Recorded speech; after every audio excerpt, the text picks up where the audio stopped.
ಎಲ್ಲರಿಗೂ ನಮಸ್ಕಾರ. ಈ ದಿನ ಒಂದು ವಿಶೇಷ ಚರ್ಚೆ, ಅದು ಸಂಸ್ಕೃತಿ ಎಂಬ ಪರಿಕಲ್ಪನೆಯ ಸುತ್ತ. ಇದು ನಾನು ಯಲಬುರ್ಗಾದಲ್ಲಿ ಕೆಲಸ ಮಾಡ್ತಾ ಇರುವಾಗ ಅಲ್ಲಿ ಪ್ರಗತಿಪರ ಚಿಂತನಾ ವೇದಿಕೆ ಅಂತ ಒಂದು ವೇದಿಕೆಯಿಂದ ಒಂದು ಕಾರ್ಯಕ್ರಮವನ್ನು ಹಮ್ಮಿಕೊಂಡಿದ್ವಿ. ಆ ಸಂದರ್ಭದಲ್ಲಿ ಒಬ್ಬ ಹಂಪಿ ವಿಶ್ವವಿದ್ಯಾಲಯದ ವಿದ್ವಾಂಸರೊಬ್ಬರನ್ನು ಕರೆಸಿದ್ವಿ. ಅದು ಬಹುಶಃ ತಾರೀಕು 20/9/2002, ಡೇಟ್ ವ್ಯತ್ಯಾಸ ಇದ್ದರೂ ಇಸ್ವಿ 2002 ವರ್ಷ ಸರಿಯಾಗಿದೆ.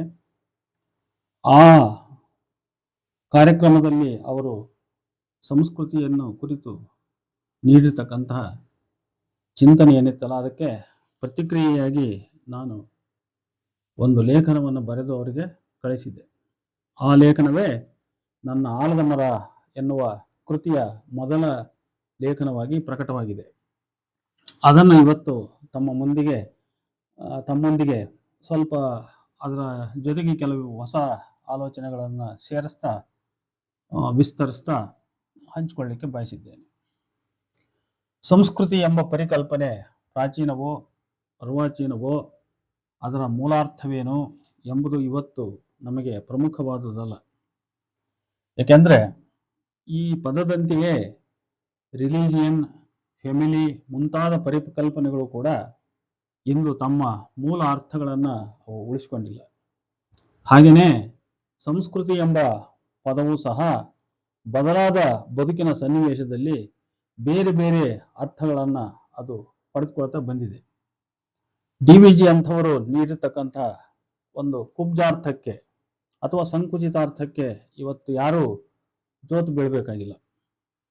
ಆಧುನಿಕ ವಿದ್ವಾಂಸರು ಆ ಪದವನ್ನು ಬಹಳ ವಿಶಾಲ ಅರ್ಥದಲ್ಲಿ ಪ್ರಯೋಗಿಸಿರ್ತಕ್ಕಂಥದ್ದು ನಮಗೆ ತಿಳಿದಿರುವ ವಿಷಯವಾಗಿದ್ದರೂ ಕೂಡ ವಿಷಯ ಸ್ಪಷ್ಟತೆಗಾಗಿ ಒಂದೆರಡು ವ್ಯಾಖ್ಯಾನಗಳನ್ನು ಇಲ್ಲಿ ಸ್ಮರಿಸ್ತಕ್ಕಂಥದ್ದು ನಾನು ಉಚಿತ ಅಂತ ಭಾವಿಸಿದ್ದೇನೆ.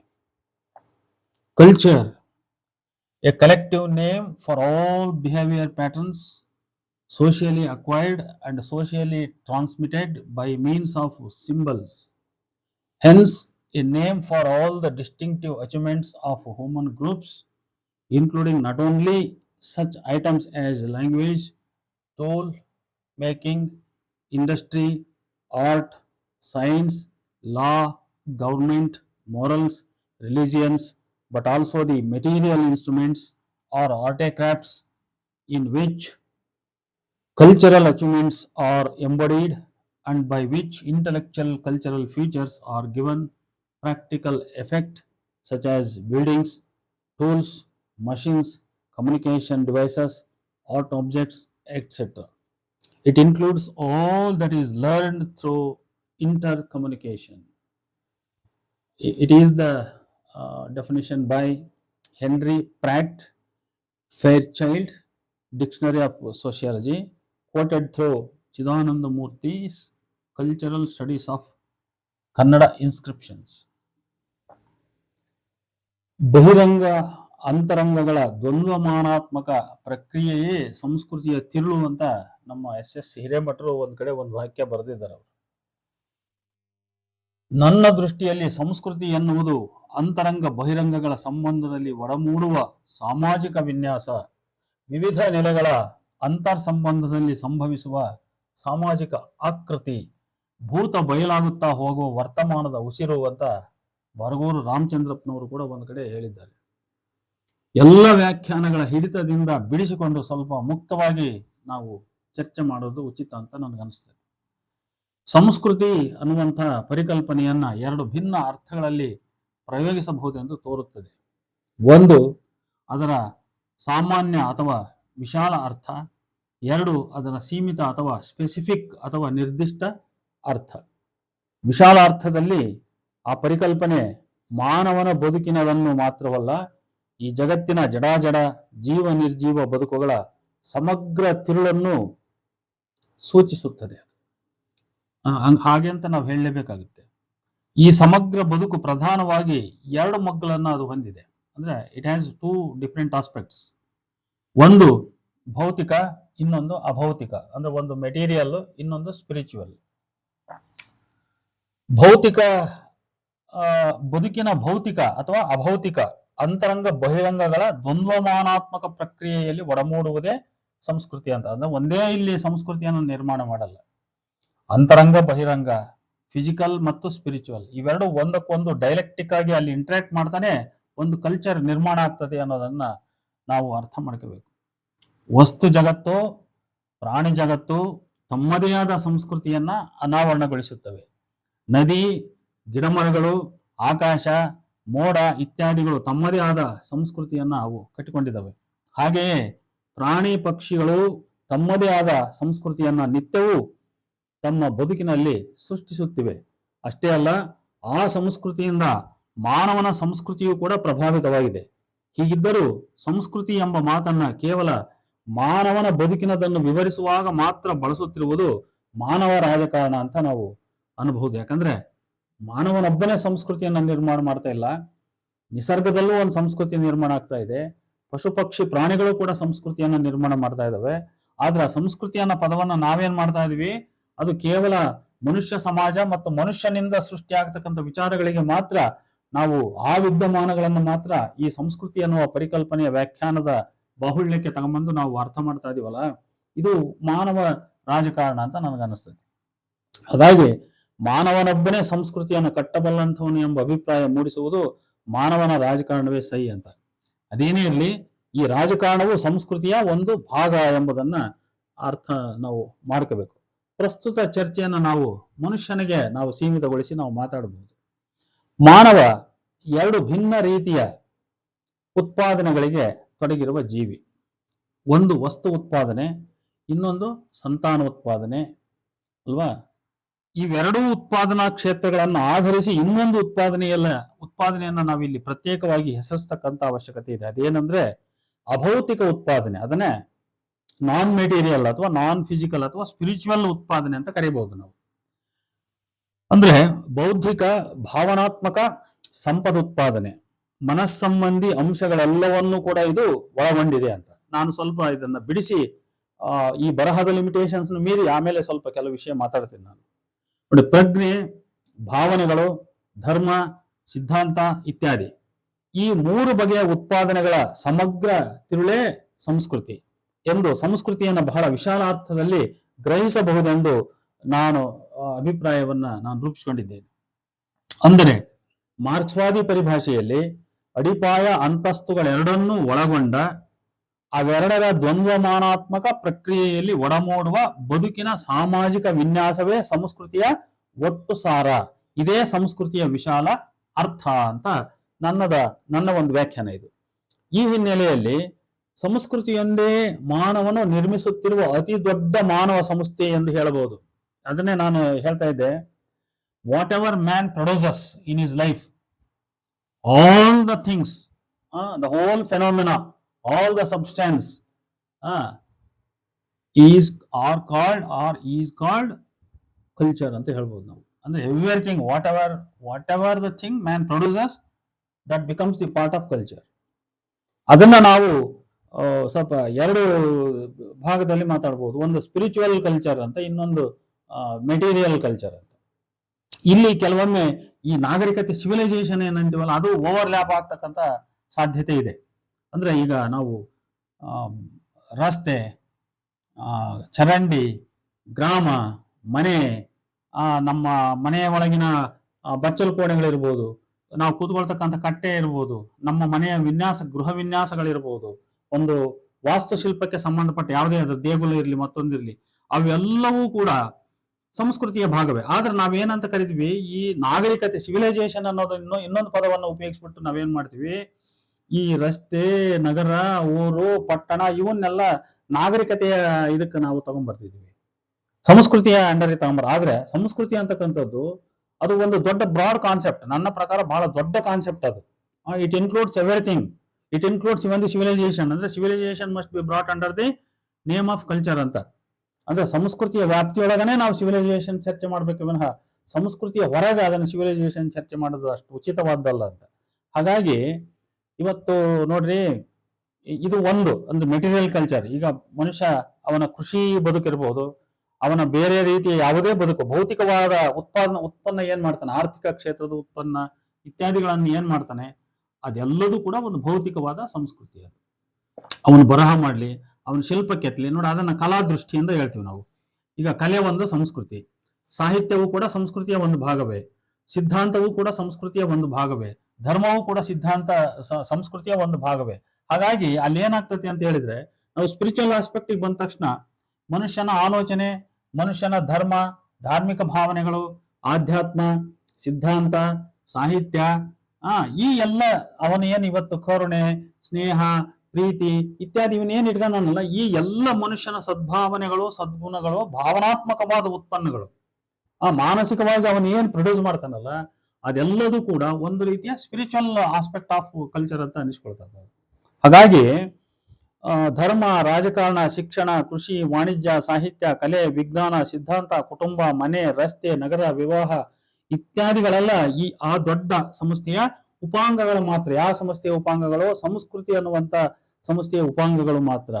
ಈ ದೃಷ್ಟಿಯಿಂದ ಅಡಿಪಾಯ ಮತ್ತು ಮೇಲಂತಸ್ತು ಎಂಬ ಮಾರ್ಕ್ಸ್ವಾದಿ ಪರಿಭಾಷೆಗಳಂತೆ ಮಾನವನ ಬದುಕಿನ ಸರ್ವ ವಿದ್ಯಮಾನಗಳನ್ನ ಅವುಗಳ ಸಂಕೀರ್ಣತೆಯಲ್ಲಿ ಕಟ್ಟಿಕೊಡಬಲ್ಲಂತ ಮತ್ತೊಂದು ಪರಿಭಾಷೆಯೇ ಈ ಸಂಸ್ಕೃತಿ. ಈ ವ್ಯವಸ್ಥೆಯ ಅಡಿಪಾಯ ಅಂತಸ್ತುಗಳೆರಡನ್ನೂ ಸಂಸ್ಕೃತಿ ಎಂಬ ಪರಿಭಾಷೆ ಒಳಗೊಳ್ಳುವುದರಿಂದ ಮಾನವನು ನಿತ್ಯ ಉತ್ಪಾದಿಸುವುದು ಒಂದೇ. ಅದೇನಂದ್ರೆ ಸಂಸ್ಕೃತಿ ಉತ್ಪಾದನೆ ಮಾಡ್ತಾನಂತೆ. ಈಗ ಕಾರ್ಲ್ ಮಾರ್ಕ್ಸ್ ಸಿದ್ಧಾಂತದ ಪ್ರಕಾರ ನಾವು ಮಾತಾಡೋದಾದ್ರೆ, ಒಂದು ಬೇಸ್ ಸ್ಟ್ರಕ್ಚರ್, ಇನ್ನೊಂದು ಸೂಪರ್ ಸ್ಟ್ರಕ್ಚರ್ ಅಂತ ಮಾತಾಡ್ತೀವಿ ನಾವು. ಅಂದ್ರೆ ಒಂದು ಅಡಿಪಾಯ, ಇನ್ನೊಂದು ಅಂತಸ್ತು ಅಂತ. ಇವೆರಡು ಪರಸ್ಪರ ಒಂದನ್ನೊಂದು ಡೈರೆಕ್ಟಿಕ್ ಆಗಿ ಇಂಟ್ರಾಕ್ಟ್ ಮಾಡ್ತಾ, ಒಂದನ್ನೊಂದು ಇನ್ಫ್ಲೂಯೆನ್ಸ್ ಮಾಡ್ತಾ ಈ ಬದುಕು, ಈ ಸಂಸ್ಕೃತಿ ನಿರ್ಮಾಣ ಆಗ್ತದೆ ಅಂತ. ಇದನ್ನ ಸಂಸ್ಕೃತಿ ಪರಿಭಾಷೆಯಲ್ಲಿ ಹೇಳೋದಾದ್ರೆ, ಮನುಷ್ಯ ಬೇರೆ ಏನು ಉತ್ಪಾದನೆ ಮಾಡಲ್ಲ, ಅವನು ಸಂಸ್ಕೃತಿಯನ್ನು ಮಾತ್ರ ಉತ್ಪಾದನೆ ಮಾಡ್ತಾನೆ ಅಂತ ಹೇಳ್ಬೋದು ನಾವು. ಅದನ್ನೇ ನಾವು ಎರಡು ಭಾಗದಲ್ಲಿ ಅರ್ಥ ಮಾಡ್ಕೊಂತೀವಿ. ಒಂದು ಸ್ಪಿರಿಚುವಲ್ ಆಸ್ಪೆಕ್ಟ್ ಅಂತ ಅರ್ಥ ಮಾಡ್ಕೊಂತೀವಿ, ಇನ್ನೊಂದು ಫಿಸಿಕಲ್ ಆಸ್ಪೆಕ್ಟ್ ಅಥವಾ ಮೆಟೀರಿಯಲ್ ಆಸ್ಪೆಕ್ಟ್ ಅಂತ ನಾವು ಅರ್ಥ ಮಾಡ್ಕೊಂತೀವಿ. ನೋಡಿ, ಈ ವ್ಯವಸ್ಥೆಯ ಅಡಿಪಾಯ ಅಂತಸ್ತುಗಳೆರಡು ಸಂಸ್ಕೃತಿ ಎಂಬ ಪರಿಭಾಷೆ ಒಳಗೊಳ್ಳುವುದರಿಂದ ಮನುಷ್ಯ ನಿತ್ಯ ಉತ್ಪಾದನೆ ಮಾಡೋ ಸಂಸ್ಕೃತಿ ಒಂದೇ. ಹೀಗಿದ್ದು ಕೇವಲ ಮೇಲಂತಸ್ತೊಂದನ್ನೇ ಸಂಸ್ಕೃತಿ ಎಂದು ಗ್ರಹಿಸಿರುವುದು ದೋಷಪೂರಿತವಾದುದು. ನಾವು ಕೇವಲ ಸೂಪರ್ ಸ್ಟ್ರಕ್ಚರ್ ಮಾತ್ರ ನಾವು ಸಂಸ್ಕೃತಿ ಅಂತ ಕರೆದು, ಕಲ್ಚರ್ ಅಂತ ಕರೆದು, ಇನ್ನು ಬೇಸ್ ಸ್ಟ್ರಕ್ಚರ್ ಏನಿದೆಯಲ್ಲ, ಅಂದ್ರೆ ಮನುಷ್ಯನ ಆರ್ಥಿಕ ಬದುಕು, ಜನಾಂಗಿಕ ಬದುಕು, ಇದಕ್ಕೆ ಸಂಬಂಧಪಟ್ಟದ್ದು ಏನಿದೆಯಲ್ಲ, ಇದನ್ನ ನಾವು ಸಂಸ್ಕೃತಿ ಅಲ್ಲ ಅಂತ ನಾವು ಹೊರಗಿಟ್ರೆ ಅದು ತಪ್ಪಾಗ್ತದೆ. ಅದರಿಂದ ಹಾಗಾಗಿ ಈ ಮೇಲಿನ ಚರ್ಚೆ ಹಿನ್ನೆಲೆಯಲ್ಲಿ ಸಂಸ್ಕೃತಿ ಎಂಬ ಪರಿಕಲ್ಪನೆ ಕುರಿತು ಈ ತೀರ್ಮಾನಕ್ಕೆ ಬರಬಹುದು. ಸಂಸ್ಕೃತಿ ಮಾನವನ ಬದುಕಿನ ಸಮಗ್ರವನ್ನು, ಭೌತಿಕ, ಅಭೌತಿಕ, ಅಂತರಂಗ, ಬಹಿರಂಗಗಳೆಲ್ಲದರ ಸಾರವನ್ನು ನಿರ್ವಚಿಸುವ ವಿಶಾಲಾರ್ಥದ ಒಂದು ಪರಿಭಾಷೆ ಅಂತ. ಹಾಗಾಗಿ ಅದರಲ್ಲಿ ಈಗ ಸಂಸ್ಕೃತಿ ಒಂದು ಶುದ್ಧ ರಾಜಕೀಯ ಪರಿಕಲ್ಪನೆಯೇ ಎಂಬುದು ನಮಗೆ ಸ್ಪಷ್ಟವಾಗಬೇಕಾದ್ರೆ ಅದರ ಪದ ಏನನ್ನ ಸೂಚಿಸುತ್ತದೆ ಎಂಬುದನ್ನ ತಿಳಿದರೆ ನಾವು ಸಾಲದು. ಈಗ ಕೆಲವರು ಏನ್ ಅಂತಾರೆ ಅಂದ್ರೆ, ಕಲ್ಚರ್ ಅಂತಕ್ಕಂಥದ್ದು ಇದೊಂದು ಪೊಲಿಟಿಕಲ್ ಟರ್ಮ್ ಅಂತ ಉಪಯೋಗಿಸ್ತಾರೆ, ರಾಜಕೀಯ ಹಂಗ ಭಾವಿಸದೆ ತಪ್ಪು ಅಂತ ನನ್ಗನ್ಸೋದು. ಹಂಗ್ ಭಾವಿಸದೆ ತಪ್ಪು. ಯಾಕಂದ್ರೆ ರಾಜಕಾರಣವೂ ಕೂಡ ಸಂಸ್ಕೃತಿಯ ಒಂದು ಭಾಗವೇ ವಿನಃ ಸಂಸ್ಕೃತಿ ರಾಜಕಾರಣದ ಭಾಗ ಅಲ್ಲ. ಹಾಗಾಗಿ ನೋಡಿ, ಮೊದಲು ಈಗ ರಾಜಕೀಯ ಪರಿಕಲ್ಪನೆ ಅಂತ ನಾವು ಅನ್ನೋದನ್ನ ಆ ರೀತಿ ನಾವು ಅದನ್ನ ಸರಿಯಾದ ರೀತಿ ಕ್ಲಾರಿಫೈ ಮಾಡ್ಬೇಕು ಅನಿಸ್ತದೆ ನನಗೆ. ನೋಡಿ, ಅದ್ರ ಜೊತೆಗೆ ಅದು ರಾಜಕಾರಣ ಎಂಬ ಸಂಸ್ಥೆಯೊಂದಿಗೆ ಏನು ಸಂಬಂಧ ಹೊಂದಿದೆ ಮತ್ತು ಸಂಸ್ಕೃತಿ ಎಂಬ ಪದವನ್ನ ಒಂದು ದೇಶವಾಚಿ ಅಥವಾ ವರ್ಗ ಜಾತಿವಾಚಿ ಪದಗಳ ಜೊತೆಗೆ ಉಪಯೋಗಿಸಿದಾಗ ಹಾಗೆ ಪ್ರಯೋಗಿಸಿದ ವ್ಯಕ್ತಿ ಆ ಪದದ ಹಿಂದೆ ತನ್ನ ವರ್ಗದ ವರ್ಣದ ರಾಜಕಾರಣವನ್ನು ಅಡಗಿಸಿರುತ್ತಾನೆ ಎಂಬ ಕಾರಣಕ್ಕಾಗಿ ಒಟ್ಟಾರೆ ಆ ಪದವೇ ಒಂದು ರಾಜಕೀಯ ಪರಿಕಲ್ಪನೆ ಎಂದು ಕರೆಯುವುದು ಸರಿಯೇ ಅಲ್ಲವೇ ಎಂಬುದು ನಮಗೆ ಸ್ಪಷ್ಟವಾಗುತ್ತದೆ. ಆದ್ದರಿಂದ ಮೊದಲು ಸಂಸ್ಕೃತಿ ಅನ್ನುವಂಥ ಈ ಒಂದು ದೊಡ್ಡ ಪದ ಏನಿದೆಯಲ್ಲ, ಸಂಸ್ಕೃತಿ ಅನ್ನುವಂಥ ಒಂದು ದೊಡ್ಡ ಪದ ಪರಿಕಲ್ಪನೆ ಏನಿದೆ, ಆ ಒಂದು ಪದವನ್ನ, ಮಾನವ ಸಂಸ್ಥೆಯನ್ನ, ಅದನ್ನ ನಾವು ಪದ ಪರಿಕಲ್ಪನೆ ಅಂತ ಅನ್ನೋದಕ್ಕಿಂತ ಕಲ್ಚರ್ ಅಂತಕ್ಕಂಥದ್ದು ಇಟ್ ಈಸ್ ಅನ್ ಇನ್ಸ್ಟಿಟ್ಯೂಷನ್, ಅಂದ್ರೆ ಹ್ಯೂಮನ್ ಇನ್ಸ್ಟಿಟ್ಯೂಷನ್ ಅಂತ. ಆದ್ರಿಂದ ಈ ದೊಡ್ಡ ಮಾನವ ಸಂಸ್ಥೆಯನ್ನ ಇದರ ಉಪಸಂಸ್ಥೆಗಳೊಂದಿಗೆ ಸಂಬಂಧಾತ್ಮಕವಾಗಿ ಚರ್ಚಿಸುವ ಮೂಲಕ ರಾಜಕಾರಣ ಮತ್ತು ಸಂಸ್ಕೃತಿ ಸಂಬಂಧವೇನು ಎಂಬುದನ್ನು ನಾವು ಸ್ಪಷ್ಟಪಡಿಸಿಕೊಳ್ತಕ್ಕಂಥದ್ದು ಉಚಿತ ಅಂತ. ಈಗ ಮೊದಲನೇದಾಗಿ ಧರ್ಮ ಮತ್ತು ಸಂಸ್ಕೃತಿಗಳ ಸಂಬಂಧ ನಾವು ಅರ್ಥ ಮಾಡಿಕೊಳ್ಳೋಣ. ಧರ್ಮವು ಸಂಸ್ಕೃತಿಯ ಒಂದು ಭಾಗ. ಧರ್ಮದ ತಿರುಳೆಲ್ಲ ಸಂಸ್ಕೃತಿಯೇ. ಧರ್ಮ ಏನು ಒಳಗೊಂಡಿದೆಯಲ್ಲ ಅದೆಲ್ಲವೂ ಸಂಸ್ಕೃತಿಯೇ. ಇದರಲ್ಲಿ ಎಷ್ಟು ಭೌತಿಕ ಎಷ್ಟು ಅಭೌತಿಕ ಎಂದು ವಿವರಿಸುವುದು ಕಷ್ಟ. ಅಂದ್ರೆ ಒಂದು ಧರ್ಮದೊಳಗೆ ಎಷ್ಟು ಮೆಟೀರಿಯಲ್ ಅಥವಾ ಫಿಸಿಕಲ್ ಅಂತಕ್ಕಂಥದ್ದಿದೆ, ಎಷ್ಟು ಸ್ಪಿರಿಚುವಲ್ ಅಂತಕ್ಕಂಥದ್ದಿದೆ. ಉದಾಹರಣೆ, ಈಗ ನಾವು ಆಧ್ಯಾತ್ಮ ಅಂತ ಕರಿತೀವಿ, ಅದೆಲ್ಲ ಸ್ಪಿರಿಚುವಲ್ ಅನಿಸ್ಕೊಳ್ತೈತಿ. ಮತ್ತೆ ಇನ್ನು ಆಚಾರ ವಿಚಾರಗಳು ಇವೇನಿರ್ತಾವಲ್ಲ, ರಿಚುವಲ್ಗೆ ಸಂಬಂಧಪಟ್ಟವ, ಅವೆಲ್ಲವೂ ಮೆಟೀರಿಯಲ್ ಅಂತ ಅನಿಸ್ಕೊಳ್ತವೆ. ಆದ್ರೆ ಹಂಗ ಯೋಚನೆ ಮಾಡಬಹುದು. ಆದ್ರೆ ಅದನ್ನ ಹಿಂಗೆ ಗೆರೆ ಕೊರದು ವಿಚಾರ ಮಾಡ್ಕೊಂತ ಕುಂದ್ರೋದು ಅಷ್ಟು ಉಚಿತವಾದ್ದಲ್ಲ ಅಂತ. ಈಗ ಅದು ಭೌತಿಕವೂ ಅಭೌತಿಕವೂ ಎರಡೂ ಆಗಿರ್ತದೆ. ಅದು ಧರ್ಮ ಅಂದ್ರೆ ಅದು it is at the same time it is both. It is material, it is spiritual, it is physical, it is spiritual ಅಂತ.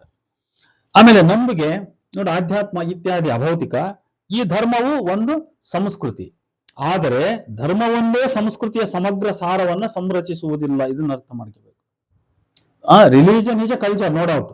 Religion is a culture, but religion itself alone cannot form the complete content, complete substance of culture. ಅಂದ್ರೆ ಸಂಸ್ಕೃತಿಯ ಒಟ್ಟು ಅಖಂಡ ಸಾರವನ್ನ ಧರ್ಮ ಒಂದೇ ನಿರ್ವಚಿಸುವುದಿಲ್ಲ, ಅಥವಾ ಕಲೆ ಇದ್ರೆ ಕಲೆ ಒಂದೇ ನಿರ್ವಚಿಸುವುದಿಲ್ಲ, ಪೊಲಿಟಿಕ್ಸ್ ಇದ್ರೆ ಪೊಲಿಟಿಕ್ಸ್ ಒಂದೇ ನಿರ್ವಚಿಸುವುದಿಲ್ಲ. ಹಾಗಾಗಿ ಧರ್ಮ ಅಂತಕ್ಕಂಥದ್ದು ಸಂಸ್ಕೃತಿಯ ಒಂದು ಭಾಗ. ಅದರ ಒಂದು ಗುಣವನ್ನು ಮಾತ್ರ ಅದು ಹೇಳ್ತದೆ ಅಷ್ಟೇ. ಅದರ ಒಂದು ಗುಣವನ್ನು ಮಾತ್ರ ಹೇಳ್ತತಿ. ಆದ್ರಿಂದ ನಾವು ಧರ್ಮವನ್ನೇ ಸಂಸ್ಕೃತಿಯ ಸಮಗ್ರ ಸಾರವನ್ನ ನಿರ್ವಚಿಸುತ್ತದೆ ಅಂತ ನಾವು ತಿಳಿಬೇಕಾಗಿಲ್ಲ. ಆದ್ದರಿಂದ ಧರ್ಮವು ವಿಶಾಲ ಅರ್ಥದಲ್ಲಿ ಸಂಸ್ಕೃತಿ ಅಲ್ಲ. ಧರ್ಮವು ವಿಶಾಲ ಅರ್ಥದಲ್ಲಿ ಅದೊಂದೇ ಸಂಸ್ಕೃತಿ ಅಲ್ಲ, ಅದು ಸೀಮಿತಾರ್ಥದ ಒಂದು ಸಂಸ್ಕೃತಿ, ವಿಶಾಲಾರ್ಥದ ಸಂಸ್ಕೃತಿ ಅಲ್ಲ. ಅಂದ್ರೆ religion cannot be accepted as a culture in its broad sense, but it can be accepted as a culture in its limited sense, in its restricted sense, in its specific sense ಅಂತ ಹೇಳ್ಬೋದು ನಾವು. ಬಹಳ ಸೀಮಿತವಾದ ವಿಶೇಷವಾದ ಅರ್ಥದಲ್ಲಿ ಮಾತ್ರ ಧರ್ಮ ಅನ್ನೋದು ಒಂದು ಸಂಸ್ಕೃತಿ ಅನಿಸ್ಕೊಳ್ತೈತೆ ಹೊರತು ಧರ್ಮವೇ ಸಮಗ್ರ ಸಂಸ್ಕೃತಿಯ ಸಾರ ಅಲ್ಲ ಅಂತ. ವಿಶಾಲ ಅರ್ಥದಲ್ಲಿ ಸಂಸ್ಕೃತಿಯು ಧರ್ಮವನ್ನು ಒಳಗೊಂಡು ಧರ್ಮವಲ್ಲದ ಇತರೆ ಮಾನವ ಸಂಸ್ಥೆಗಳನ್ನು ಒಳಗೊಂಡಿರುವುದರಿಂದ ಅದು ಧರ್ಮ ಮಾತ್ರವಾಗಿಲ್ಲ, ಮತ್ತು ಆ ಪರಿಕಲ್ಪನೆ ಆ ಕಾರಣದಿಂದಾಗಿ ಕೇವಲ ಧಾರ್ಮಿಕ ಪರಿಕಲ್ಪನೆ ಅಲ್ಲ. ಧರ್ಮವು ಸಂಸ್ಕೃತಿಯ ಒಂದು ಅಂಗವಾಗಿದ್ದು ಅದು ಅದರ ಸ್ವತಂತ್ರ ಅಸ್ತಿತ್ವದಲ್ಲಿ ಧರ್ಮ ಆಗಿರುತ್ತದೆ. ಮತ್ತು ಧರ್ಮ ಎಂದು ನಾವು ಮಾತನಾಡುವಾಗ ಅದೂ ಒಂದು ಸಂಸ್ಕೃತಿ ಎಂಬ ಅರಿವು ನೇಪಥ್ಯಕ್ಕೆ ಸರಿದಿರುತ್ತದೆ ಅಂತ. ಇದೇ ರೀತಿಯಲ್ಲಿ ಶಿಕ್ಷಣ ಮತ್ತು ಸಂಸ್ಕೃತಿಗಳ ಸಂಬಂಧವನ್ನು ಕೂಡ ನಾವು ವಿವರಿಸಬಹುದು. ಶಿಕ್ಷಣದ ಒಟ್ಟು ಹೂರ್ಣವೆಲ್ಲ ಸಂಸ್ಕೃತಿಯೇ, ಆದರೆ ಶಿಕ್ಷಣ ಒಂದೇ ಸಂಸ್ಕೃತಿಯಲ್ಲ. ಹಾಗೆಯೇ ಸಂಸ್ಕೃತಿ ಮತ್ತು ರಾಜಕಾರಣಗಳ ಸಂಬಂಧವನ್ನು ಕೂಡ ವಿವರಿಸಬಹುದು. ರಾಜಕಾರಣ ಒಂದು ಪ್ರಮುಖ ಮಾನವ ಸಂಸ್ಥೆ, ಇದೊಂದು ಸ್ವತಂತ್ರ ಸಂಸ್ಥೆಯಾಗಿರುವಾಗಲೇ ಇದು ಸಂಸ್ಕೃತಿಯ ಒಂದು ಅಂಗವಾಗಿರುತ್ತದೆ. ಆದರೆ ಸಂಸ್ಕೃತಿ ಹೊಂದಿರುವುದೆಲ್ಲ ಬರೀ ರಾಜಕಾರಣವಲ್ಲ. ನೋಡಿ, ಇದನ್ನ ಅರ್ಥ ಮಾಡ್ಕೋಬೇಕು. ಸಂಸ್ಕೃತಿ ಇರೋದೆಲ್ಲ ಬರೀ ಕೇವಲ ಪಾಲಿಟಿಕ್ಸ್ ಅಲ್ಲ. Politics can be the part of culture. Politics can form a part of substance of culture. ಸಂಸ್ಕೃತಿಯ ಸಾರದ ಒಂದು ಭಾಗವನ್ನ, ಒಂದು ಅಂಗವನ್ನ, ಒಂದು ಮುಖವನ್ನ ಯಾವುದು ರಾಜಕಾರಣ ನಿರ್ಮಾಣ ಮಾಡ್ತತಿ ಅಥವಾ ಸಂರಚಿಸ್ತತಿ. ಆದ್ರೆ ರಾಜಕಾರಣವೇ ಅಖಂಡ ಸಂಸ್ಕೃತಿ ಅಲ್ಲ ಅನ್ನೋದನ್ನು ನಾವು ಅರ್ಥ ಮಾಡ್ಕೋಬೇಕು. ಆದ್ರಿಂದ ಸಂಸ್ಕೃತಿಯು ಕೇವಲ ರಾಜಕಾರಣವಾಗಿಲ್ಲ. ಕಾರಣ ಸಂಸ್ಕೃತಿ ಎಂಬ ಪರಿಕಲ್ಪನೆ ರಾಜಕೀಯ ಪರಿಕಲ್ಪನೆಯಾಗಿಲ್ಲ. ರಾಜಕಾರಣದೊಳಗೆ ಸಂಸ್ಕೃತಿ ಅನ್ನಲಾರದು ಏನೂ ಇಲ್ಲವಾದರೂ, ಇವತ್ತೇನು ಪೊಲಿಟಿಕ್ಸ್ ಅಂತ ಕರಿತೀವಲ್ಲ, ಪಾಲಿಟಿಕ್ಸ್ ನೊಳಗ ಸಂಸ್ಕೃತಿ ಅನ್ನಲಾರದು ಏನು ಇಲ್ಲವಾದರೂ ರಾಜಕಾರಣವೂ ಒಂದು ಸಂಸ್ಕೃತಿ ಆಗಿದ್ದಾಗ್ಯೂ ಅದನ್ನು ವಿಶಾಲಾರ್ಥದಲ್ಲಿ ಸಂಸ್ಕೃತಿ ಎನ್ನಲು ಸಾಧ್ಯವಿಲ್ಲ. ಅಂದ್ರೆ ಪೊಲಿಟಿಕ್ಸ್ ನೊಳಗೆ ಸಂಸ್ಕೃತಿ ಐತಿ, ಸಂಸ್ಕೃತಿ ಅನ್ನಲಾರ್ದ ಅದ್ರೊಳಗೆ ಯಾವುದಿಲ್ಲ. ಆದ್ರೆ ಅದರ ವಿಶಾಲಾರ್ಥದಲ್ಲಿ, ಸಂಸ್ಕೃತಿಯ ವಿಶಾಲಾರ್ಥದಲ್ಲಿ ಪಾಲಿಟಿಕ್ಸ್ನ ನಾವು ಒಂದು ಸಂಸ್ಕೃತಿ ಅಂತ ನಾವು ಹೇಳಕ್ಕಾಗಲ್ಲ. ಏಕೆಂದ್ರೆ ಸಂಸ್ಕೃತಿಯು ರಾಜಕಾರಣೇತರ ಬದುಕಿನ ಆಯಾಮಗಳನ್ನು ಕೂಡ ಅದು ಒಳಗೊಂಡಿದೆ. ಈ ಹಿನ್ನೆಲೆಯಲ್ಲಿ ಸಂಸ್ಕೃತಿ ಒಂದು ರಾಜಕೀಯ ಪರಿಕಲ್ಪನೆ ಎಂದು ಹೇಳಿದರೆ ಆ ಪರಿಕಲ್ಪನೆಯ ಅರ್ಥ ವೈಶಾಲ್ಯತೆಗೆ ಬಾಧಕವಾಗುತ್ತದೆ ಅಂತ ಅರ್ಥ ಮಾಡಬೇಕು. ಸಂಸ್ಕೃತಿ ಅನ್ನೋ ಪದವನ್ನ ನಾವು ಇದೊಂದು ರಾಜಕೀಯ ಪೊಲಿಟಿಕಲ್ ಟರ್ಮ್ ಅಂತ ನಾವು ಹೇಳ್ಬಿಟ್ರೆ, ಆ ಸಂಸ್ಕೃತಿ ಎಂಬುವ ವಿಶಾಲ ಬ್ರಾಡ್ ಕಾನ್ಸೆಪ್ಟ್ ಏನೈತಲ್ಲ ಅದರ ವ್ಯಾಪ್ತಿಗೆ ಧಕ್ಕೆ ಬರ್ತದೆ. ಅದು ಬಹಳ ದೊಡ್ಡ ಕಾನ್ಸೆಪ್ಟ್ ಅದು. ಹಾಗಾಗಿ ನಾವು ಪಾಲಿಟಿಕ್ಸ್ ಅನ್ನ ನಾವು ಸಂಸ್ಕೃತಿಯ ಅಂಡರ್ನಲ್ಲಿ ನೋಡ್ತೀವಿ.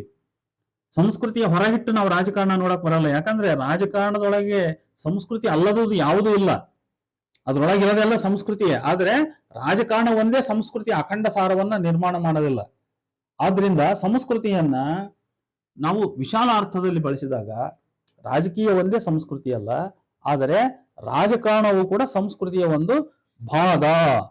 ಆದರೆ ಸಂಸ್ಕೃತಿಯ ಒಟ್ಟು ಅರ್ಥವನ್ನ ಕೇವಲ ರಾಜಕೀಯಕ್ಕೆ ನಾವು ಸೀಮಿತಗೊಳಿಸ್ಬಿಟ್ರೆ, ಇದೊಂದು ರಾಜಕೀಯ ಪರಿಕಲ್ಪನೆ ಅಂತ ಅಂದ್ಬಿಟ್ರೆ, ಈ ಸಂಸ್ಕೃತಿಯ ವಿಶಾಲ ಅರ್ಥವೈಶಾಲ್ಯತೆ ಏನಿದೆಯಲ್ಲ ಅದಕ್ಕೆ ಬಹಳ ಧಕ್ಕೆ ಬರ್ತದೆ, ನಾವು ಅದನ್ನು ಅಪಾರ್ಥಗೊಳಿಸಿದಂತ ಆಗ್ತದೆ ಅಂತ ಹೇಳ್ತೀನಿ.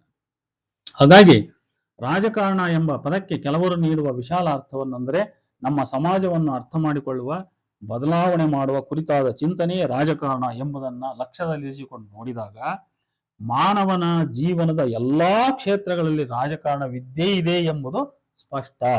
ಧರ್ಮ, ಶಿಕ್ಷಣ, ವಿಜ್ಞಾನ, ಸಾಹಿತ್ಯ, ಕಲೆ ಇತ್ಯಾದಿಗಳೆಲ್ಲದರಲ್ಲೂ ಅದಿದೆ ಎಂದ ಮಾತ್ರಕ್ಕೆ ಅವೆಲ್ಲ ಕೇವಲ ರಾಜಕಾರಣಗಳೇ ಆಗಿಲ್ಲ. ರಾಜಕಾರಣವಲ್ಲದ ಬದುಕಿನ ಇತರೆ ಆಯಾಮಗಳನ್ನು, ಸಾರವನ್ನು ಅವು ಹೊಂದಿರುವ ಕಾರಣಕ್ಕಾಗಿಯೇ ರಾಜಕಾರಣದಿಂದ ಭಿನ್ನವಾದ ಸ್ವತಂತ್ರ ಮಾನವ ಸಂಸ್ಥೆಗಳಾಗಿವೆ ಅವು. ಉದಾಹರಣೆಗೆ ಧರ್ಮದೊಳಗಿನ ದೈವ ಶ್ರದ್ಧೆ, ಆಚರಣೆ, ಆಧ್ಯಾತ್ಮ, ಇವೆಲ್ಲ ರಾಜಕಾರಣೇತರ ಅಂಶಗಳು. ಹಾಗೆಯೇ ರಾಜಕಾರಣದೊಳಗೆ ಧರ್ಮವಿದೆ, ಶಿಕ್ಷಣವಿದೆ, ವಿಜ್ಞಾನವಿದೆ. ಹೀಗಿದ್ದರೂ ರಾಜಕಾರಣವು ಸಂಪೂರ್ಣ ಧರ್ಮವೂ ಆಗಿಲ್ಲ, ಶಿಕ್ಷಣವೂ ಆಗಿಲ್ಲ, ಸಂಪೂರ್ಣ ಅದು ವಿಜ್ಞಾನವೂ ಆಗಿಲ್ಲ. ಆದ್ದರಿಂದ ರಾಜಕಾರಣ ಎಂಬ ಪರಿಕಲ್ಪನೆಯನ್ನ ಇವುಗಳಲ್ಲಿ ಯಾವುದೊಂದಕ್ಕೂ ನಾವು ಸೀಮಿತಗೊಳಿಸಕ್ ಬರಲ್ಲ. ಅದನ್ನ ಕೇವಲ ಅಂದ್ರೆ ಪೊಲಿಟಿಕ್ಸ್ ನೊಳಗೆ ಶಿಕ್ಷಣ ಇದೆ, ಆದ್ರೆ ಹಂಗಂದ ತಕ್ಷಣ ಅದು ಶಿಕ್ಷಣ ಆಗಲ್ಲ. ಪೊಲಿಟಿಕ್ಸ್ ನೊಳಗೆ ಧರ್ಮ ಇರ್ತೈತಿ, ಧರ್ಮಾಧಾರಿತವಾದ ರಾಜಕಾರಣ ಇದ್ದೇ ಇರ್ತೈತಿ. ಹಾಗಾಗಿ ಹಂಗಂದ ತಕ್ಷಣ ಅದನ್ನ ಧರ್ಮ ಅಂತ ಅನ್ನಕ್ ಬರಲ್ಲ. ಈ ಅರ್ಥದಲ್ಲಿ ರಾಜಕಾರಣ ಅಂತಕ್ಕಂಥದ್ದು ಅದು ಕೇವಲ ಶಿಕ್ಷಣವೂ ಆಗಿಲ್ಲ, ಕೇವಲ ಧರ್ಮವೂ ಆಗಿಲ್ಲ, ಅದು ಕೇವಲ ವಿಜ್ಞಾನವೂ ಆಗಿಲ್ಲ. ಯಾಕಂದ್ರೆ ಅದೊಂದು ಸೈನ್ಸ್, ಅದು ಪೊಲಿಟಿಕ್ಸ್ ಈಸ್ ಎ ಸೈನ್ಸ್ ಅಲ್ವಾ. ಸೈನ್ಸ್ ಅಂದ್ರೆ ವಿಜ್ಞಾನ ಅಂತ ಕರಿತೀವಿ ನಾವು, ಶಾಸ್ತ್ರ ಅಂತ ಕರಿತೀವಿ ನಾವು. ಆದ್ರೆ ಅದು ಪೂರ್ಣ ಶಾಸ್ತ್ರವೇ ಅಂತ ನಾವು ಹೇಳಕ್ ಬರಲ್ಲ ಅದನ್ನ. ಇದೆಲ್ಲ ಏನು ಹೇಳುತ್ತದೆ ಎಂದರೆ ಎಲ್ಲ ಮಾನವ ಸಂಸ್ಥೆಗಳು ಪರಸ್ಪರ ಅಂತರ್ ಸಂಬಂಧಿತವಾಗಿವೆ ಅಂತ ಹೇಳ್ತದೆ. ಅದು ಯಾವ ಸಂಸ್ಥೆಯು ಹ್ಯೂಮನ್ ಇನ್ಸ್ಟಿಟ್ಯೂಷನ್ ಅದು ಇಂಡಿಪೆಂಡೆಂಟ್ ಆಗಿ ಅದು ತಾನೇ ಆಗಿರಲ್ಲ. ಅವೆಲ್ಲ ಒಂದಕ್ಕೊಂದು ಇಂಟರ್ ರಿಲೇಷನ್ ಇದ್ದೇ ಇರ್ತದೆ ಅಂತ. ಒಂದೊಂದು ಸಂಸ್ಕೃತಿಯು ಸ್ವತಂತ್ರ ಸಂಸ್ಥೆಯಾಗಿದ್ದು ಇತರೆ ಸಂಸ್ಥೆಗಳ ಲಕ್ಷಣಗಳನ್ನ ತನ್ನಲ್ಲಿ ಮೈಗೂಡಿಸಿಕೊಳ್ಳುವುದರ ಮೂಲಕ ಅವುಗಳೊಂದಿಗೆ ಅವಿನಾಭಾವ ಸಂಬಂಧ ಹೊಂದಿ ಅಂತಿಮವಾಗಿ ಮಾನವ ಸಂಸ್ಕೃತಿ ಎಂಬ ಪ್ರಧಾನ ಆಕೃತಿಯನ್ನ ಅದು ರಚಿಸುತ್ತದೆ. ಸಂಸ್ಕೃತಿ ಒಂದು ರಾಜಕೀಯ ಪರಿಕಲ್ಪನೆ ಎಂದು ವಿವರಿಸುವಾಗ ಕೇಂದ್ರ ಗಮನದಲ್ಲಿದ್ದ ಅಂಶ ಭಾರತೀಯ ಸಂಸ್ಕೃತಿ ಎಂಬ ಮಾತಿನ ಹಿಂದೆ ಮೇಲ್ಜಾತಿಯ ರಾಜಕಾರಣವಿದೆ, ಉಪಸಂಸ್ಕೃತಿ ಎಂಬ ಮಾತಿನ ಹಿಂದೆ ಕೆಳವರ್ಗದವರ ರಾಜಕಾರಣವಿದೆ ಎಂಬುದು. ಈ ಕುರಿತು ನಾವು ಸ್ವಲ್ಪ ವಿವೇಚಿಸಬೇಕು. ಯಾಕಂದ್ರೆ ಕೆಲವು ಬುದ್ಧಿಜೀವಿಗಳು ಈ ರೀತಿ ಚರ್ಚೆಗಳನ್ನ ಮಾಡ್ತಾರೆ. ಏನಂತ ಅಂದ್ರೆ, ಸಂಸ್ಕೃತಿ ಒಂದು ರಾಜಕೀಯ ಪರಿಕಲ್ಪನೆ ಅಂತ ಅವ್ರು ಹೇಳುವಾಗ ಅವರ ಕೇಂದ್ರ ಗಮನದಲ್ಲಿರೋದು ಭಾರತೀಯ ಸಂಸ್ಕೃತಿ ಎಂಬ ಮಾತಿನ ಹಿಂದೆ ಮೇಲ್ಜಾತಿ ರಾಜಕೀಯ ಇದೆ, ಉಪಸಂಸ್ಕೃತಿ ಎಂಬ ಮಾತಿನ ಹಿಂದೆ ಕೆಳವರ್ಗದವರ ರಾಜಕಾರಣ ಇದೆ ಅಂತ. ಇಲ್ಲಿ ಅರ್ಥ ಮಾಡಿಕೊಳ್ಳಬೇಕಾದ್ದು ಪ್ರಮುಖವಾದ ಎರಡು ಸಂಸ್ಥೆಗಳು ಯಾವ್ಯಾವು ಅಂತ ಹೇಳಿದ್ರೆ, ಭಾರತೀಯ ಸಂಸ್ಕೃತಿ ಎಂಬುದು ವಾಸ್ತವದಲ್ಲಿ ಏನಾಗಿದೆ ಅಂತ ಫಸ್ಟ್. ಎರಡನೇದು, ಭಾರತೀಯ ಸಂಸ್ಕೃತಿ ಬಹುರಾಷ್ಟ್ರೀಯ ಕಂಪನಿಗಳ ಪ್ರವೇಶದಿಂದ ಹಾಳಾಗಿದೆ ಎಂದು ಹೇಳುವಾಗ ಆ ವ್ಯಕ್ತಿ ಯಾವುದನ್ನ ಪರಿಗಣಿಸಿದ್ದಾನೆ, ಈತನ ದೃಷ್ಟಿಯು ವಾಸ್ತವವನ್ನು ಪ್ರತಿಬಿಂಬಿಸುತ್ತದೆ ಅಂತ ಎರಡನೇ ಪಾಯಿಂಟ್. ಮೂರನೇ ಪಾಯಿಂಟ್ ಏನಂದ್ರೆ, ಅಂಥ ಮಾತಿನ ಹಿಂದೆ ಮೇಲ್ಜಾತಿಯ ರಾಜಕಾರಣವಿದೆ ಎಂದು ಆರೋಪಿಸುವ ವ್ಯಕ್ತಿ ತಾನು ಯಾವುದನ್ನು ಭಾರತೀಯ ಸಂಸ್ಕೃತಿ ಎಂದು ಭಾವಿಸಿದ್ದಾನೆ. ಈ ಪ್ರಶ್ನೆಗಳಿಗೆ ಉತ್ತರವನ್ನು ಹುಡುಕುತ್ತಾ ಹೋದಾಗ ಇತರೆ ಕೆಲವು ವಿಷಯಗಳು ನಮಗೆ ಸ್ಪಷ್ಟವಾಗುತ್ತವೆ. ಇಲ್ಲಿ ಈಗ ನೋಡಿ, ಭಾರತೀಯ ಸಂಸ್ಕೃತಿ ಎಂಬುದು ವಾಸ್ತವದಲ್ಲಿ ಕೇವಲ ವೈದಿಕ ಸಂಸ್ಕೃತಿ ಅಲ್ಲ. ಇದನ್ನ ಮೊದಲು ಅರ್ಥ ಮಾಡ್ಕೋಬೇಕು. ಭಾರತೀಯ ಸಂಸ್ಕೃತಿ ಅಂದ ತಕ್ಷಣ ಅದು ಕೇವಲ ಇದು ವೈದಿಕ ಕಲ್ಚರ್ ಅಂತ ಹೇಳ್ತಕ್ಕಂಥದ್ದು ತಪ್ಪದು. ಹಾಗೆಂದು ಭಾವನೆ ಬರುವಂತೆ ಮಾಡಿರುವವರು ವೈದಿಕ ವಿದ್ವಾಂಸರಷ್ಟೇ. ವೈದಿಕ ವಿದ್ವಾಂಸರು ತಮ್ಮ ಮೂಗಿನ ನೇರಕ್ಕೆ ಅದನ್ನ ವ್ಯಾಖ್ಯಾನಿಸ್ತಾ ವಿವರಿಸ್ತಾ ಹೋದಾಗ ಇದಂದ್ರಷ್ಟೇ ಇದು ಭಾರತೀಯ ಕಲ್ಚರ್ ಅಂತ ಹೇಳಿದ್ರು. ಆದರೆ ಆರ್ಯ, ಅನಾರ್ಯ, ಮುಸ್ಲಿಂ, ಕ್ರಿಶ್ಚಿಯನ್ ಇವೆಲ್ಲದರ ಸಮಗ್ರ ತಿರುಳೇ ಭಾರತೀಯ ಸಂಸ್ಕೃತಿ. ಇಂಡಿಯನ್ ಕಲ್ಚರ್ ಅಂತಕ್ಕಂಥದ್ದು, Indian culture is neither purely A Vedic culture ನಾರ್ ಎ ಕ್ರಿಶ್ಚಿಯನ್ ಕಲ್ಚರ್ ನಾರ್ A Muslim culture nor simply it is a Aryan culture or Dravidian culture. It is everything at the same time. It includes all. It includes Aryan and non-Aryan, Aryan and Dravidian, Muslim, Christian, ಎಲ್ಲರೂ ಇಲ್ಲಿ, ಎಲ್ಲ ಪಾರ್ಸಿ, ಎಲ್ಲ ಇಲ್ಲಿ. ಭಾರತೀಯ ಸಂಸ್ಕೃತಿ ಅನ್ನೋದು ಅನೇಕ ಸಂಸ್ಕೃತಿಗಳ ಅಮಾಲ್ಗಮೇಷನ್ ಇದು. ಆ, ಅನೇಕ ಸಂಸ್ಕೃತಿಗಳ ಅಮಾಲ್ಗಮೇಷನ್, ಅವುಗಳ ಒಂದು ಸಂಕೀರ್ಣ ಒಂದು ವ್ಯವಸ್ಥೆ ಇದೆ ಅಷ್ಟೇ. ಅದರಿಂದ ಸಂಸ್ಕೃತಿ ಎಂಬ ಪರಿಭಾಷೆ ಯಾವುದೇ ದೇಶ, ಜಾತಿ, ಜನಾಂಗಗಳಿಗೆ ಸೀಮಿತವಾದುದಲ್ಲ. ಆದರೆ ಭಾರತೀಯ ಸಂಸ್ಕೃತಿ ಎಂಬ ಪದವು ಆರ್ಯ ಸಂಸ್ಕೃತಿ, ದ್ರಾವಿಡ ಸಂಸ್ಕೃತಿ ಎಂಬಂತಹ ಪದಗಳಂತೆಯೇ ಒಂದು ಸ್ಪೆಸಿಫಿಕ್ ಸೆನ್ಸ್ ಉಳ್ಳ ಪದ. ಅದು ನಾವು ಭಾರತೀಯ ಸಂಸ್ಕೃತಿ ಅಂದ್ರೆ ಇದು ಒಂದು ಬ್ರಾಡ್ ಟರ್ಮ್ ಅಂತ ನಾವು ಹೇಳಕ್ಕಾಗಲ್ಲ, ಅದೊಂದು ಸ್ಪೆಸಿಫಿಕ್ ಟರ್ಮ್ ಅದು. ಹೀಗಿದ್ದರೂ ಭಾರತದ ಮಟ್ಟಿಗೆ ಮಾತಾಡುವಾಗ ಅದು ಒಂದು ವಿಶಾಲ ಅರ್ಥವುಳ್ಳ ಪರಿಕಲ್ಪನೆ. ಆದ್ರೆ ನಾವು ಇಂಡಿಯಾಕ್ಕೆ ನಮ್ಮನ್ನ ನಾವು ಕನ್ಫೈನ್ ಮಾಡಿಕೊಂಡು, ಲಿಮಿಟ್ ಮಾಡಿಕೊಂಡು ನಾವು ಮಾತಾಡಿದಾಗ ಇಂಡಿಯನ್ ಕಲ್ಚರ್ ಅಂತಕ್ಕಂಥದ್ದು ಏನಾಗ್ತದೆ, ಅದು ಬ್ರಾಡ್ ಕಲ್ಚರ್ ಆಗ್ತದೆ, ಬ್ರಾಡ್ ಸೆನ್ಸ್ ಅರ್ಥವುಳ್ಳ. ಈಗ Aryan culture, ದ್ರವಿಡಿಯನ್ culture, Christian culture, Muslim culture ಅಂತ ಹಿಂಗ್ ಮಾತಾಡಿದ್ರೆ ಒಡೆದು ಮಾತಾಡಿದಂಗೆ ಆಯ್ತದ.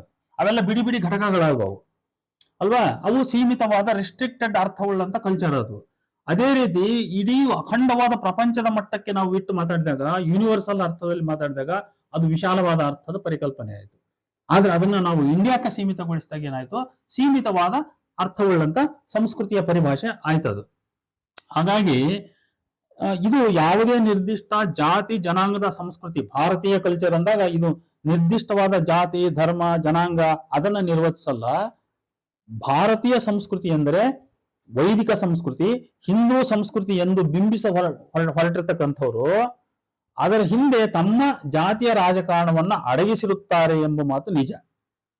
ಆದರೆ ಆ ಕಾರಣಕ್ಕಾಗಿ ಆ ಪರಿಕಲ್ಪನೆಯ ಪ್ರಯೋಗ ಸಮಂಜಸವಲ್ಲ, ಅಥವಾ ಅದಕ್ಕೆ ಅರ್ಥ ಖಚಿತತೆ ಇಲ್ಲ ಎಂದು, ಅಥವಾ ಅದೊಂದು ರಾಜಕೀಯ ಪರಿಕಲ್ಪನೆ ಎಂದು ತಿಳಿಯುವುದು ಸರಿ ಅನಿಸುವುದಿಲ್ಲ. ಈಗ ಅವರು ಈಗ ವೈದಿಕ ದೃಷ್ಟಿಯಿಂದ ನೋಡ್ತಕ್ಕಂಥವ್ರು ಇದು ಇಂಡಿಯನ್ ಕಲ್ಚರ್ ಅಂದ್ರೆ ಇದು ಕೇವಲ ವೇದಿಕ್ ಕಲ್ಚರ್ ಅಂತ ಹೇಳುವಾಗ ಅವ್ರ ಜಾತಿಯ ರಾಜಕಾರಣ ಅಲ್ಲಿ ಅವ್ರು ಅಡಿಸಿರ್ತಾರೆ ಅನ್ನೋ ಮಾತು ನಿಜ. ಆದ್ರೆ ಅವ್ರು ಹಾಗೆ ಹೇಳಿದ್ದಾರೆ ಅಂದ ತಕ್ಷಣ ಆ ಪರಿಕಲ್ಪನೆಯ ಪ್ರಯೋಗವೇ ಸಮಂಜಸವಲ್ಲ, ಇಂಡಿಯನ್ ಕಲ್ಚರ್ ಅನ್ನ ಪದನೇ ನಾವು ಉಪಯೋಗಿಸಬಾರದು ಅಂತ ಹೇಳ್ತಕ್ಕಂಥದ್ದು ಐತಲ್ಲ, ಇದು ಒಳ್ಳೆಯ ಅಭಿಪ್ರಾಯ ಅಂತ ನನಗನ್ಸಲ್ಲ. ಆದ್ರಿಂದ ವಸ್ತುನಿಷ್ಠ ವಿಶ್ಲೇಷಕರು ಭಾರತೀಯ ಸಂಸ್ಕೃತಿ ಎಂಬ ಪರಿಕಲ್ಪನೆಯನ್ನು ಸೋನ್ಸೋ ವ್ಯಕ್ತಿಗಳು ಒಂದು ನಿರ್ದಿಷ್ಟ ಜಾತಿ ಸಂಸ್ಕೃತಿಗೆ ಸಂಬಂಧಿಸಿ ಬಳಸುತ್ತಾರೆ, ಆದರೆ ಅದು ವಾಸ್ತವದಲ್ಲಿ ಹಾಗಿಲ್ಲ ಅಥವಾ ಹಾಗಲ್ಲ ಎಂದು ಹೇಳುವುದು ಹೊರತು ಆ ಪದ ಪ್ರಯೋಗದ ಕುರಿತು ಯಾವುದೇ ನೇತ್ಯಾತ್ಮಕ ದೃಷ್ಟಿ ತಾಳುವುದು ಸಹ ಆ ಜನರ ಅಭಿಪ್ರಾಯವನ್ನು ಪರೋಕ್ಷವಾಗಿ ಒಪ್ಪಿಕೊಂಡಂತಾಗುತ್ತದೆ. ನಾವು ಭಾರತೀಯ ಸಂಸ್ಕೃತಿ ಅನ್ನೋದನ್ನ ಅವ್ರು ಹೇಳ್ತಾರೆ ಅಂತ ಹೇಳಿ ನಾವು ಅದನ್ನ ಒಪ್ಪಿಕೊಳ್ಳಲ್ಲ ಅಂತ ಹೇಳಿದ್ರೆ ಅವ್ರ ಮಾತನ್ನ ನಾವು ಅಕ್ಸೆಪ್ಟ್ ಮಾಡ್ಕೊಂಡಂಗೆ ಆಗ್ತದೆ. ಆದ್ರಿಂದ ಹಾಗಾಗಿ ಹೇಗಾದರೂ ಇತರರು ಒಪ್ಪಲಿ ಎಂಬುದಲ್ಲವೇ ರಾಜಕೀಯ ಇದಕ್ಕೆ ನಾವು ರಾಜಕೀಯ ಅನ್ನೋದು ಅಲ್ವಾ. ಹೇಗಾದರೂ ಇತರರು ಒಪ್ಪಲಿ ಎಂಬುದಲ್ವೇ ಅವರ ರಾಜಕಾರಣ. ಅವರ ಅರ್ಥ ಏನು, ಈಗ ಇಂಡಿಯನ್ ಕಲ್ಚರ್ನ ಕೇವಲ ಇದು ವೇದಿಕ್ ಕಲ್ಚರ್ ಅಂತ ಹೇಳುವಾಗ ಈ ಅರ್ಥ ಅವ್ರು ಒಪ್ಕೊಳ್ಳಿ ಅಂತ, ಇತರರು ಕೂಡ ಒಪ್ಕೊಳ್ಳಿ ಅಂತ.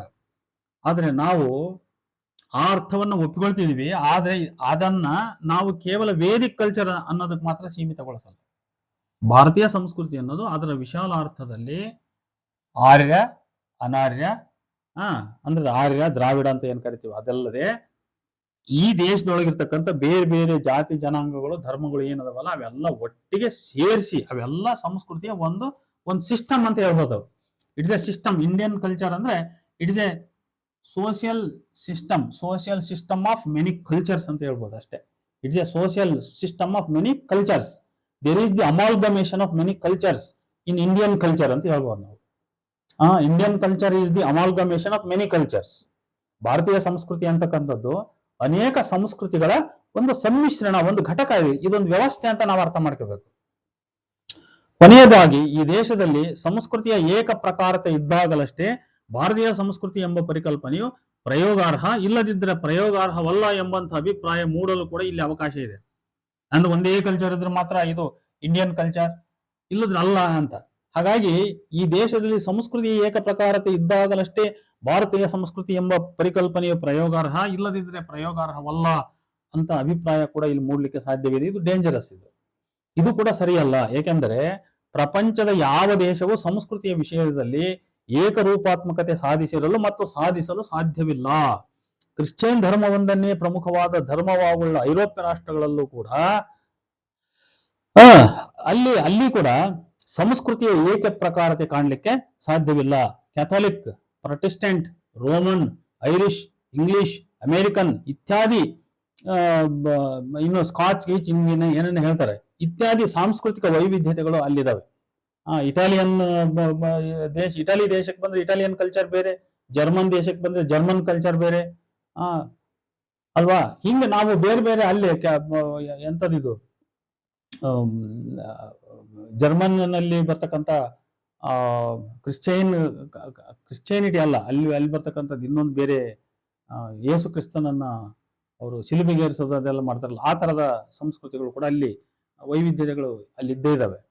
ಆದ್ರಿಂದ ಯಹೂದಿ, ನನಗೆ ಸ್ವಲ್ಪ ಜ್ಞಾಪಕ ಲೇಟಾಗಿ ಆಯ್ತು, ಯಹೂದಿ ಕೂಡ ಅದು ಒಂದು ವಿಶಿಷ್ಟವಾದ ಸಂಸ್ಕೃತಿ. ಅದು ರೋಮನ್ ಕ್ಯಾಥೋಲಿಕ್ ಅನ್ನೋವು ಕ್ರಿಶ್ಚಿಯನಿನ ಎರಡು ಒಳಪಂಗಡಗಳಾದ್ರೆ ಅವರವರೊಳಗೆ ಮಧ್ಯೆ ಕೆಲವು ಸಾಂಸ್ಕೃತಿಕ ಭೇದಗಳು ಇದ್ದೇ ಇರ್ತವೆ. ಹಾಗಾಗಿ ಎಲ್ಲೂ ಕೂಡ ಪ್ರಪಂಚದ ಯಾವ ದೇಶದಲ್ಲೂ ಕೂಡ ಸಾಂಸ್ಕೃತಿಕ ಏಕತೆಯನ್ನ ಸಾಧಿಸಲಿಕ್ಕೆ ಸಾಧ್ಯವಿಲ್ಲ. ಅದು ಇಂಡಿಯಾ ಕೂಡ ಹೊರತಲ್ಲ ಅದಕ್ಕೆ. ಹಾಗಾಗಿ ಈ ಹಿನ್ನೆಲೆಯಲ್ಲಿ ಐರೋಪ್ಯ ಸಂಸ್ಕೃತಿ ಎಂಬುದು ಇಲ್ಲಿ ಒಂದು ಸಾಮಾನ್ಯ ಪರಿಕಲ್ಪನೆ ಆದರೆ, ಉಳಿದ ಹೆಸರುಗಳು ಅದರ ಒಳ ಪ್ರಭೇದಗಳನ್ನು ಸೂಚಿಸುವ ಪದಗಳಾಗುತ್ತವೆ. ಅದರೊಳಗೇನು ಕ್ಯಾಥೋಲಿಕ್ ಕಲ್ಚರು, ಪ್ರೊಟೆಸ್ಟೆಂಟು ಅಥವಾ ಯಹೂದಿ ಮಾತಾಡಿದ್ವಲ್ಲ, ಅವೆಲ್ಲ ಅದ್ರ ಒಳಗಿನ ಪಂಗಡಗಳಾಗ್ತವೆ. ಈಗ ಯುರೋಪಿಯನ್ ಕಲ್ಚರ್ ಅಂದ್ರೆ ಒಟ್ಟು ಟೋಟಲ್ ಅವೆಲ್ಲವೂ ಕೂಡಿಸಿ ವಿಶಾಲ ಅರ್ಥದ ಪದ ಆಗ್ತದೆ ಅದು. ಹಾಗೆಯೇ ಆ ಒಂದೊಂದು ಒಳಪ್ರಭೇದ ಸೂಚಿ ಪದವೂ ಸಹ ತನ್ನ ದೇಶದ ಸಾಂಸ್ಕೃತಿಕ ವ್ಯವಸ್ಥೆಯ ಸಂದರ್ಭದಲ್ಲಿ ಒಂದು ಸಾಮಾನ್ಯವಾಚಿ ಪರಿಕಲ್ಪನೆ ಆಗಬಲ್ಲದು. ಈ ಹಿನ್ನೆಲೆಯಲ್ಲಿ ಭಾರತೀಯ ಸಂಸ್ಕೃತಿ ಎಂಬ ಪರಿಕಲ್ಪನೆ ಈ ದೇಶದ ಅಖಂಡ ಸಾಂಸ್ಕೃತಿಕ ವ್ಯವಸ್ಥೆಯನ್ನು, ಈ ವ್ಯವಸ್ಥೆಯೊಳಗಿನ ಯಾವುದೋ ಒಂದು ಸಂಸ್ಕೃತಿ ಅನ್ನಲ್ಲ, ಇದನ್ನ ಅರ್ಥ ಮಾಡ್ಕೋಬೇಕು. ವೀಕ್ಷಕರು ಸ್ವಲ್ಪ ಇದನ್ನ ಸೂಕ್ಷ್ಮವಾಗಿ ಅಬ್ಸರ್ವ್ ಮಾಡಬೇಕು, ಕೇಳಬೇಕಂತ ನಾನು ವಿನಂತಿಸಿಕೊಳ್ತಾ ಇದ್ದೀನಿ. ಭಾರತೀಯ ಸಂಸ್ಕೃತಿ ಎಂಬ ಪರಿಕಲ್ಪನೆ ಈ ದೇಶದ ಅಖಂಡ ವ್ಯವಸ್ಥೆಯನ್ನು ಸೂಚಿಸುವ ಪದ. ಆದ್ರಿಂದ ಇದ್ರ ಒಳಗಿನ ಯಾವುದೋ ಬಿಡಿ ಬಿಡಿ ಘಟಕಗಳನ್ನ ಸೂಚಿಸ್ತಕ್ಕಂಥ ಪದ ಅದು ಅಲ್ಲ. ಇಲ್ಲಿ ಯಾವುದೇ ಗೊಂದಲಕ್ಕೆ ಅವಕಾಶ ಇಲ್ಲ. ಹಾಗೆಯೇ ಭಾರತದೊಳಗಿನ ಸಂಸ್ಕೃತಿಯ ಬೇರೆ ಬೇರೆ ಘಟಕಗಳನ್ನು ವೈದಿಕ ಸಂಸ್ಕೃತಿ, ದ್ರಾವಿಡ ಸಂಸ್ಕೃತಿ, ಕನ್ನಡ ಸಂಸ್ಕೃತಿ, ಜನಪದ ಸಂಸ್ಕೃತಿ ಎಂಬ ಪರಿಭಾಷೆಗಳು ಸ್ಪಷ್ಟವಾಗಿ ನಿರ್ವಚಿಸುತ್ತವೆ. ಅದರ ಒಳಗಿನ ಭೇದಗಳನ್ನು ನಾವು ಹೇಳ್ಕೊಳ್ಳುವಾಗ ಬೇರೆ ಬೇರೆ ಸಂಸ್ಕೃತಿಗಳ ಮಾತುಗಳನ್ನ ನಾವು ಬೆಳೆಸ್ತಿದ್ವಿ. ಈಗ ಗೊಂಡ ಸಂಸ್ಕೃತಿ ಅಂತ ಒಂದು ಹೇಳಿದ್ರೆ, ಇನ್ನೊಂದು ಬೇರೆ ಈಗ ಕಾಡುಗೊಲ್ಲರು ಅವ್ರದೇ ಒಂದು ಸಂಸ್ಕೃತಿ. ಟ್ರೈಬಲ್ ಕಲ್ಚರ್ಸ್ ಗಳನ್ನ ವಿವರಿಸುವಾಗ ಒಂದೊಂದು ಟ್ರೈಬಲ್ ಪೀಪಲ್ನ ನಾವು, ಅಂದ್ರೆ ಇವೆಲ್ಲವೂ ಮೈಕ್ರೋ ಕಾನ್ಸೆಪ್ಟ್ಸ್. ಇವು ಕಲ್ಚರಿನ ಮೈಕ್ರೋ ಕಾನ್ಸೆಪ್ಟ್ಸ್, ಮ್ಯಾಕ್ರೋ ಕಾನ್ಸೆಪ್ಟ್ಸ್ ಅಲ್ಲ. ಮ್ಯಾಕ್ರೋ ಕಾನ್ಸೆಪ್ಟ್ ಅಂದಾಗ ಇಂಡಿಯನ್ ಕಲ್ಚರ್ ಅಂತ ಆಯ್ತು. ಅದೇ ರೀತಿ ನಮ್ಮ ಕರ್ನಾಟಕಕ್ಕೆ ಸೀಮಿತಗೊಳಿಸಿ ಮಾತಾಡುವಾಗ ಕನ್ನಡ ಕಲ್ಚರ್ ಅಂತ ಹೇಳ್ಬೋದು, ಅಥವಾ ಕರ್ನಾಟಕ ಕಲ್ಚರ್ ಅಂತ ಹೇಳ್ಬೋದು. ಆ ಕರ್ನಾಟಕ ಒಳಗೆ ಏನೆಲ್ಲ ತುಳು ಸಂಸ್ಕೃತಿ ಇದೆ, ಕೊಂಕಣಿ ಭಾಷಿಕರಿದ್ದಾರೆ, ಲಿಂಗಾಯತ ಸಂಸ್ಕೃತಿಯ ಜನರಿದ್ದಾರೆ, ಕುರುಬ ಜನರಿದ್ದಾರೆ, ಗೊಲ್ಲರಿದ್ದಾರೆ, ಕಾಡು ಗೊಲ್ಲರಿದ್ದಾರೆ, ಕಾಡು ಕುರುಬರಿದ್ದಾರೆ, ಜೇನು ಕುರುಬರಿದ್ದಾರೆ. ಹಿಂಗ ಅದ್ರೊಳಗಿನ ಒಳಭೇದಗಳನ್ನ ನಾವು ಹೇಳ್ತಾ ಹೋಗ್ಬೋದಲ್ವಾ. ಹಂಗಾಗಿ ಇವೆಲ್ಲವೂ ಮೈಕ್ರೋ ಅರ್ಥದ, ಮೈಕ್ರೋ ಸೆನ್ಸ್ ಆಫ್ ಕಲ್ಚರ್ ಅಂತ ಹೇಳ್ಬೋದು ನಾವು. ಮೈಕ್ರೋ ಲೆವೆಲ್ ಅರ್ಥವನ್ನ ಸೂಚಿಸ್ತಕ್ಕಂಥ ಪದಗಳು. ಆದರೆ ಪ್ರಧಾನ ಅಧೀನ ಎಂಬ ಮಾತುಗಳು ಅಷ್ಟೊಂದು ಯೋಗ್ಯ ನಾಮ ವಿಶೇಷಣಗಳಲ್ಲ. ಪ್ರಧಾನ ಸಂಸ್ಕೃತಿ, ಅಧೀನ ಸಂಸ್ಕೃತಿ ಅಂತ ಪದಗಳನ್ನ ಕೆಲವರು ಬಳಸ್ತಾರಲ್ಲ, ಇದು ಅಷ್ಟೊಂದು ಒಳ್ಳೆಯ ಪದ ಅಂತ ನನಗೆ ಅನ್ಸಲ್ಲ. ಸಂಸ್ಕೃತಿ ಪದವನ್ನ ಕಾಲವಾಚಿ, ವ್ಯಕ್ತಿವಾಚಿಯಾಗಿಯೂ ಕೂಡ ನಾವು ಬಳಸಬಹುದು ಎಂಬುದನ್ನು ಇಲ್ಲಿ ಗಮನಿಸಬೇಕು. ಜೊತೆಗೆ ಇತ್ತೀಚಿನ ದಿನಗಳಲ್ಲಿ class culture, folk culture, popular culture, people's culture ಎಂಬಂತ ಮಾತುಗಳು ಕೂಡ ಇವತ್ತು ಬಳಕೆಯಲ್ಲಿ ಕೇಳಿ ಬರ್ತಾ ಇವೆ. ಇವೆಲ್ಲ ಇವತ್ತಿನ ಬೆಳವಣಿಗೆಗಳು. ಇವೆಲ್ಲ ತಮ್ಮದೇ ಆದ ಅರ್ಥ ಸ್ಪಷ್ಟತೆ, ಅರ್ಥ ಪ್ರತ್ಯೇಕತೆ ಹೊಂದಿವೆ. ಆದ್ದರಿಂದ the term culture is not really misleading us, but we are misled by some other reasons ಎಂಬುದೇ ನನ್ನ ತೀರ್ಮಾನ. ಕಲ್ಚರ್ ಅಂತಕ್ಕಂಥದ್ದು ನಮ್ಮನ್ನೇನು ಮಿಸ್ಲೀಡ್ ಮಾಡಲ್ಲ. ಅದು the term culture itself doesn't mislead us. ಯಾವ ಕಾರಣಕ್ಕೂ ಅದು ನಮ್ಮನ್ನು ಮಿಸ್ಲೀಡ್ ಮಾಡಲ್ಲ. ಆದ್ರೆ we are mislead by some other reasons. ನಮ್ಮ ತಲೆ ಒಳಗೆ ಏನೇನೋ ನೋಷನ್ಸ್ ನ ಇಟ್ಕೊಂಡಿದೀವಿ, ಅಥವಾ ಪ್ರಿಜುಡಿಸ್ ನ ಇಟ್ಕೊಂಡಿದೀವಿ, ಅಥವಾ ಮಿಸ್ಅಂಡರ್ಸ್ಟ್ಯಾಂಡಿಂಗ್ಸ್ ನಮ್ಮಲ್ಲಿ ಇದಾವೆ. We have so many misunderstandings, we have so many prejudices. Therefore we are misled by these prejudices and these misunderstandings. That is why we think that culture is not a right term, culture is misleading term ಅಂತ ನಾವು ವಿಚಾರ ಮಾಡ್ತೇವೆ ಅಷ್ಟೇ. ಅದು ತಪ್ಪದು. Culture term ಅನ್ನೋದು ಸ್ಪಷ್ಟವಾಗಿದೆ, ಅದನ್ನ ನಾವು ಅರ್ಥ ನಿರ್ವಚಿಸಿಕೊಳ್ಳುವುದು ಸರಿಯಾದ ರೀತಿಯಲ್ಲಿ ನಮ್ಮಲ್ಲಿ ನಿಖರತೆ ಬೇಕು ಅಂತ. ಈ ಎಲ್ಲ ಚರ್ಚೆಯ ಹಿನ್ನೆಲೆಯಲ್ಲಿ ಸಂಸ್ಕೃತಿ ಎಂಬುದು ಒಂದು ರಾಜಕೀಯ ಪರಿಕಲ್ಪನೆ, ಅದು ಅರ್ಥ ಖಾಚಿತ್ಯತೆ ಹೊಂದಿಲ್ಲ ಎಂಬುದು ಸರಿಯಲ್ಲ. ಭಾರತೀಯ ಸಂಸ್ಕೃತಿ ಎಂಬ ಪರಿಕಲ್ಪನೆಯನ್ನ ಹಿಂದೂ ಸಂಸ್ಕೃತಿ, ವೈದಿಕ ಸಂಸ್ಕೃತಿ ಎಂಬ ಅರ್ಥದಲ್ಲಿ ಬಳಸುತ್ತಿರುವುದನ್ನು ಎಲ್ಲರೂ ಒಪ್ಪಿಕೊಳ್ಳಬೇಕಾಗಿಲ್ಲ ಅಂತ ಹೇಳಬೇಕಾಗಿದೆ ಅಂತ ಹೇಳ್ದ. ಇದು ನಾನಾಗ್ಲೇ ಹೇಳಿದೆ, ಯಲಬುರ್ಗಾದಲ್ಲಿ ಪ್ರಗತಿಪರ ಚಿಂತನಾ ವೇದಿಕೆ ಹಮ್ಮಿಕೊಂಡಂತ ಕಾರ್ಯಕ್ರಮದಲ್ಲಿ ಯಾವುದೋ ಒಬ್ಬ ಕನ್ನಡ ವಿಶ್ವವಿದ್ಯಾಲಯದ ವಿದ್ವಾಂಸರು ಬಂದು ಒಂದು ಭಾಷಣವನ್ನು ಮಾಡಿದ್ರು. ಅದಕ್ಕೆ ಪ್ರತಿಕ್ರಿಯೆಯಾಗಿ 8/9/2002 ನೀಡಿದ ಸಂಸ್ಕೃತಿ ಮತ್ತು ರಾಜಕಾರಣ ಎಂಬ ವಿಷಯಕ್ಕೆ ಕುರಿತು ನಾನು ಮಾಡಿರ್ತಕ್ಕಂಥ ಪ್ರತಿಕ್ರಿಯೆ ಇದು. ಆ ಪ್ರತಿಕ್ರಿಯೆಯನ್ನು ನಿಮ್ಮೊಂದಿಗೆ ಚರ್ಚಿಸಿ ಹಂಚಿಕೊಂಡಿದ್ದೇನೆ. ಕೇಳಿದ ತಮ್ಮೆಲ್ಲರಿಗೂ ನಮಸ್ಕಾರಗಳು.